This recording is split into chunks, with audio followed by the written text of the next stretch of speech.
Kasus gugatan pemecatan sepihak dokter IGD Rumah Sakit Muhammadiyah Palembang memasuki babak baru.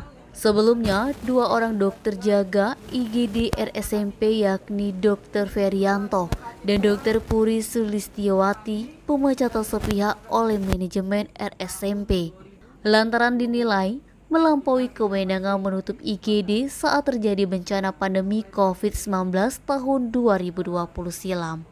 M. Daud Dahlan SH, kuasa hukum dari Dr. Ferianto dan Dr. Puri Sulistiowati, membeberkan saat ini pihaknya telah resmi mengajukan gugatan perdata ke Pengadilan Negeri Palembang. Daud Dahlan SH menerangkan kedua kliennya kembali mengajukan ke PN Palembang dengan nomor registrasi 102 PDT-20-2023-PN-PLG.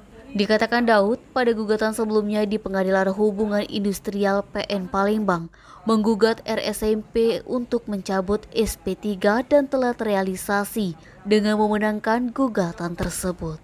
Menurut Daud, gugatan kali ini terkait dengan kerugian material dan imaterial kedua kliennya pada saat di SP3 sepihak sementara saat itu proses hukum masih berjalan. Sejumlah kerugian material yang diderita oleh kedua atas pemutusan kerja sepihak tersebut berjumlah lebih kurang 1,1 miliar lebih. Rinciannya untuk Dr. Ferianto 527 juta lebih dan Dr. Puri 670 juta. Sementara kerugian imaterial sebagaimana berkas gugatan yang diajukan yakni 4 miliar sehingga total kerugian mencapai 5 miliar lebih. Fadli, Sumek.co melaporkan.